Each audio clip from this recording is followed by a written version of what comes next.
First off, Bama, thanks for joining me today and discussing what you've been through. So you're back. You're back in Ukraine now. That's great. Yeah.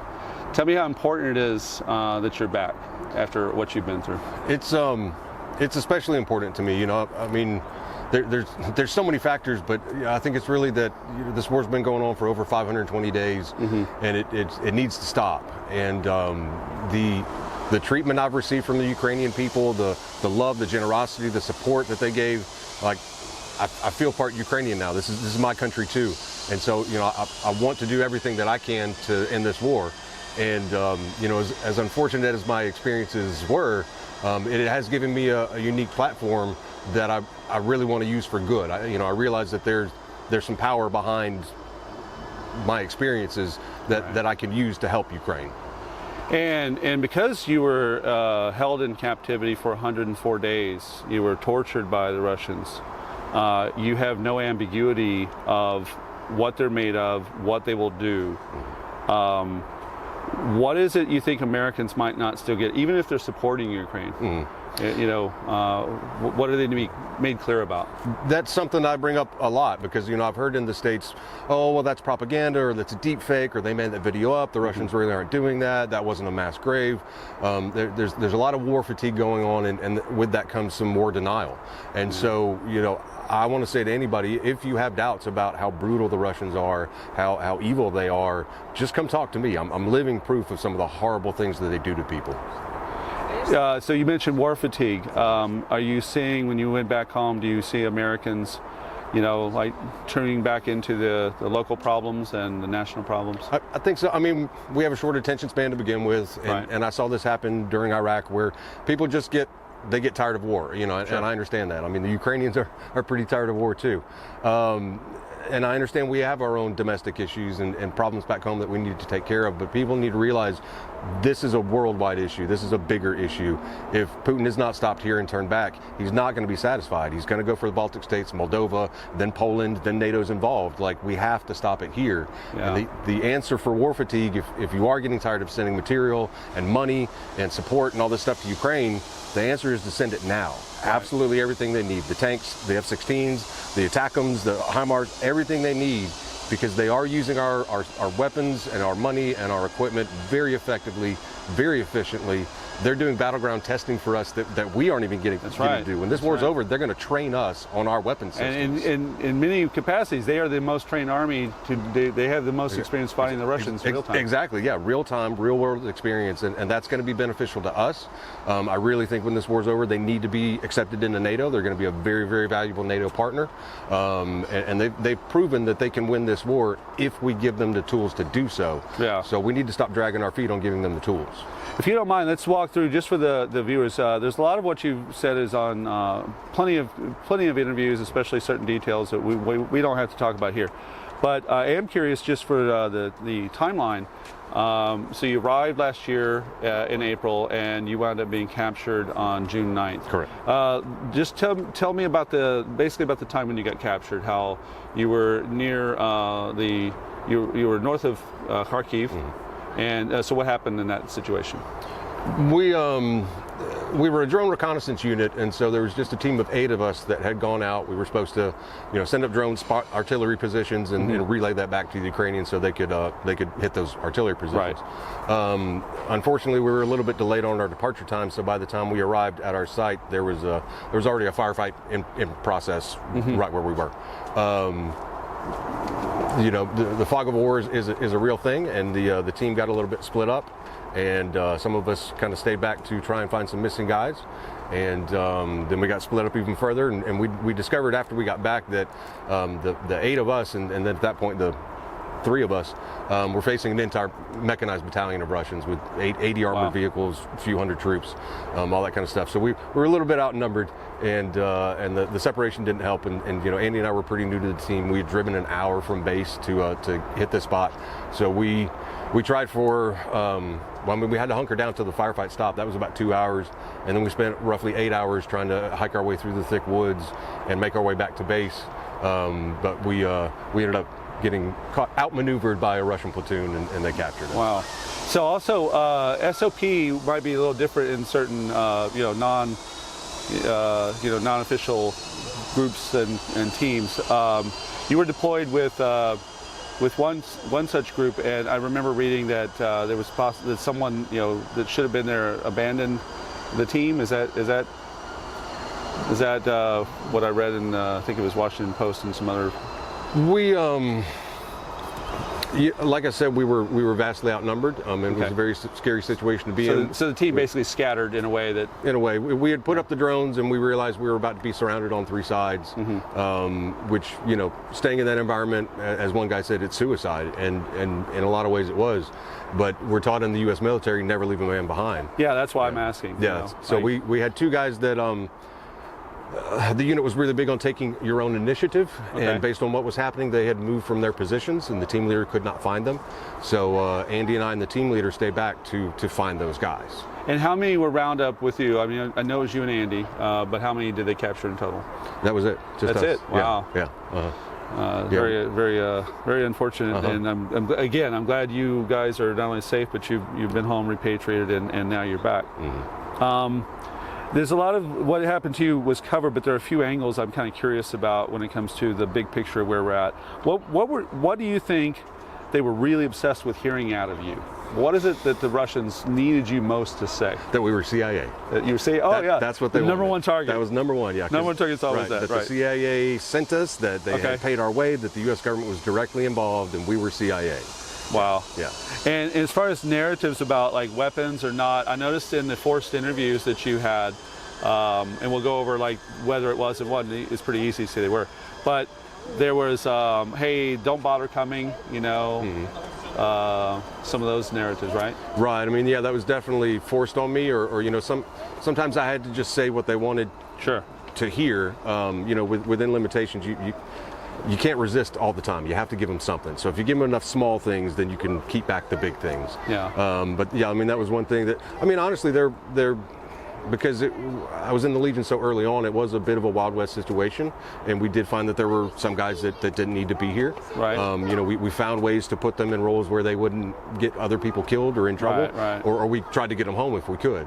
So I mean, some of that was accurate. A lot of guys come for the wrong reasons, and so that's why, even though they're like, tell them not to come, and I said, if you're gonna come, make sure you're coming for the right reasons. Yeah.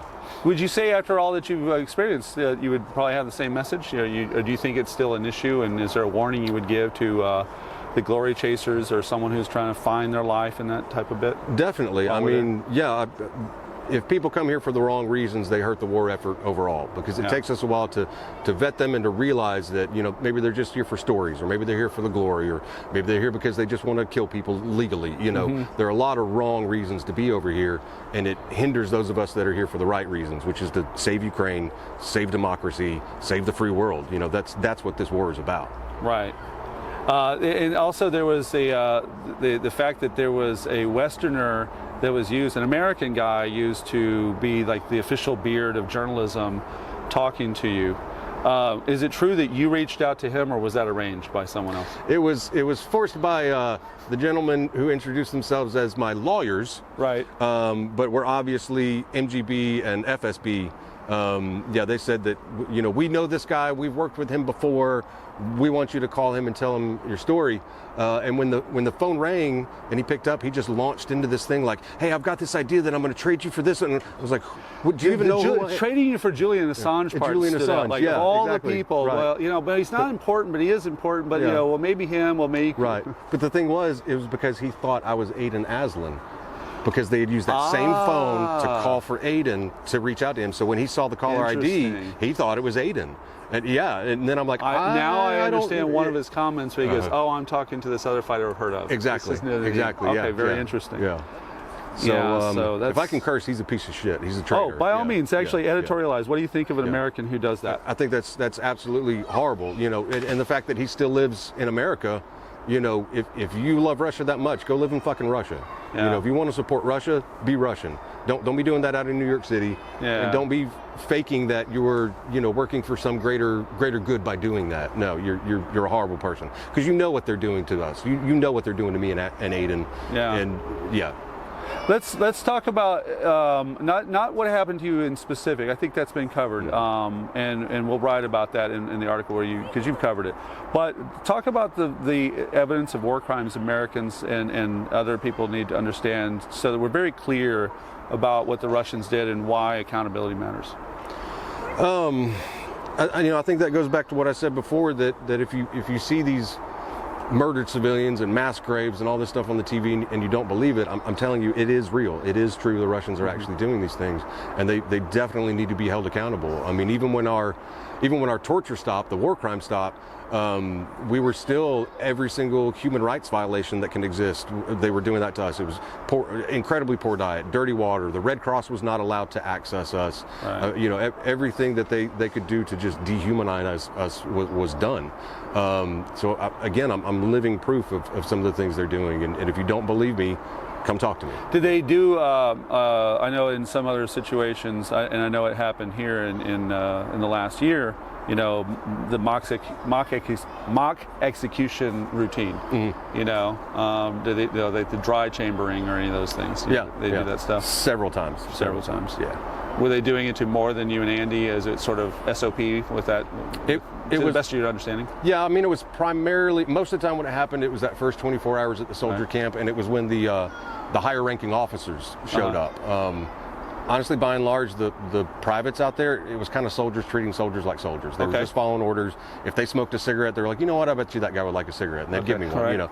I mean, they really didn't care.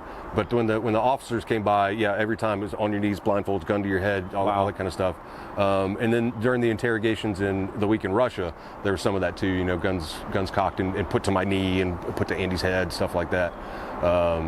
But yeah. Without naming names unless you want to, is there someone that gave you the skill set before those days that you would like to say, hey, even if it's symbolically, like, hey, by the way, you guys, you got me through, and not really. I mean, in the U.S. military, we all undergo a little bit of POW training, but the advanced stuff is for the advanced guys, and I was not advanced. So I had the barest minimum of training. I would like to say thank you to the VA because I had PTSD from Iraq, and when I finally started seeking treatment for that, I got a lot of tools in my toolbox that I was able to use while in captivity, and then finally when we were put back together in the prison, I could help Andy. Tell me a couple, just because I'm interested in how that. What would be a couple examples? Something that you you suddenly had to deploy that was in your arsenal, in your toolkit. I mean, a lot of it's kind of the after effects, like the basic therapy thing that I use all the time is like I have some kind of a car backfires or a balloon pops or there's something that causes me to have a reaction, and instead of just overreacting to that feeling, I stop and I say, well, what happened? How am I feeling? Why am I feeling that way? And is it legitimate? And what to do? Yeah, exactly. Because I mean, it might have been a bomb and I need to react, or it might have been just a balloon and I don't need to do anything. So, am I reacting legitimately? But I think the biggest thing that I passed on to Andy was, we'd always go back and forth between if we get out of here and when we get out of here. Right. But I'd say when we get out of here and you're back with your loved ones, on the good days, that's when you need to just stop and say, hey, I'm having a great day with you. This is wonderful. I love you. I appreciate you. It's not always going to be this way. And when I'm angry, when I'm frustrated, when I'm freaking out, when I'm panicking, I'm not going to be able to express these things to you. So I want to express them now. Amen. So that you're ready for it. And how important, I'd like those who see this interview to really think about that camaraderie and how that got both of you through. And what responsibility did you feel to him in your capacity? When we the two of us were facing a T-72 tank, and that'll do it. Yeah, that'll do it. We found a little shell scrape we could both fit into. We jumped in there, and Andy turned to me and he said, "I've decided I want to live." And I'm like, cool, man. That's my mission in life now. The only thing I have to do is keep Andy alive. Yeah. So I mean, even we were separated for the first month and a half-ish, and my constant fear was that they had killed Andy without me knowing about it. Wow. And so when we finally got reunited there in the prison, the isolation prison, like it was so amazing to have my brother back. I mean, we're brothers for life. And we really got a chance to bond there in that prison because we spent 23 hours in the cell together. I mean, we had nothing to do besides talk to each other and play mental games, and we made a chess set out of trash and we played chess all the time, just anything to keep our minds active and try and try and keep our sanity in that situation, because we were on death row in a Russian prison, you know. Yeah, it was one of the things that was said was, you know, we don't know what they could face death. Yeah, and, we were going through the kangaroo court process in Right. Donetsk to give us the death penalty. Yeah. In that situation in Donetsk, the power structure was entirely under the Russian control. Oh yeah, 100%. FSB. FSB. Yeah, you could tell when they entered the room that all the DPR personnel were like, oh shit, the big bosses are here. Yeah. Right. The current situation in Iraq and the current situation in Syria, you know, give us a background of what happened with the American military in its fight against terrorism. Why is this war so different? Since you served in Iraq and you know that's why is this one so different? I get asked that question a lot, and my first answer is always, at least this time the enemy is in uniform. You know, that is a major difference where we can tell who the enemy is. Right. I mean, that helps, but then, you know, it's an organized army that they don't just have IEDs and grenades. They've got tanks and drones and planes and artillery, and you know, we've got this weird mix of fighting World War I trench warfare in the 21st century, where we've got drones to worry about. Drones have completely changed every aspect of the battlefield in terms of how you attack, how you recon, how you take cover. There was a lot of times when Andy and I were trying to make our way back to base that artillery and mortars would start coming in, and you know, in that situation you find a hole, right? You get as low to the ground as you can, you find a hole, and you just pray. And then we find a hole and look up and go, we don't have any tree cover, we've got to move. Right. You know, because there's drones. So it's a very, very different battle. It's a very interesting battle. I mean, there's still elements of the Iraq War too. The Russians are making explosively formed projectiles, EFPs, and using those. And that was, I mean, that got invented during Iraq and Afghanistan. So it's just it's a really weird mix of World War I, trench warfare, modern warfare. Yeah, it's weird. You were mentioning ATACMS and the tools that are applied and needed. One story that came out this week was the investigation about a year ago when 58 Azov-style fighters were killed in a controlled attack, and I know that some at the time tried to fog the idea that you and Aiden and these other might be in that mix. How close were you to any of that, since the propaganda at the time tried to conflate that maybe the Americans were at risk? Yeah, we were in the isolation prison at that point. We heard about it. It was a different prison. I think it might have been the one that Aiden and the Croatian were at, because they were not in the same prison as us, but I'm not entirely sure. Yeah, I know when we first arrived at the prison, I had to do the forced phone calls to the State Department on my mother, and I was able to tell my mother, hey, like we've been moved. It's a better location, because I wasn't in solitary confinement only eating moldy bread. So I mean, it was a slightly better situation, and from that they could infer that, yeah, we were in a prison. Right. And then I think it was a day or two later that prison got bombed, and they didn't have me call home for another 2 weeks. So yeah, my family was pretty sure I was in that prison. When talking about the right tools for the job, when you see the current situation with this counteroffensive, and the argument recently happened about cluster munitions, and now, you know, there's the moral high ground in America and the rest of the world is understandable. But explain to someone back home that, no, wait a minute, here's what you have to understand, how it's been deployed now. Have you had any insight on that, how that's working? A little bit, yeah. I mean, people need to realize that since the start of the war, Russia's been using cluster munitions and lewisite, and I mean all kinds of horrible things that most of the world has banned. So, you know, kind of they're getting a taste of their own medicine. But I will say that the Ukrainians are using the cluster munitions exactly the way they were intended, and they are proving to be very, very successful. We're actually starting to, where you know, the counteroffensive was just plodding along and not really making any progress. Once we started deploying the cluster munitions, we've made progress in the south. Like things are working; they're being used correctly. In the United States, once your release was secured, essentially, or it was in motion, and you were coming home, can you tell me about some officials that really you'd like to say, hey, I mean, they were really there for me and Andy? Yeah, I won't mention his name, but in particular, our State Department representative. Good. He had been assigned to our case and our case only. The entire time we were in captivity, he contacted our families every single day, even to say, hey, I don't have any news, but I just want to check in on you. Right.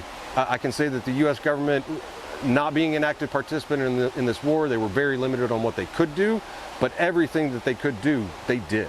Right. And I really feel like, yeah, there were a lot of them. Two of our Congress people, Representative Sewell and Representative Adderholt from Alabama, Senator Shelby's staff, they took care of our families, and they did everything they could to push the Ukrainian government to do something to get us released. How's Diesel doing? He's doing great.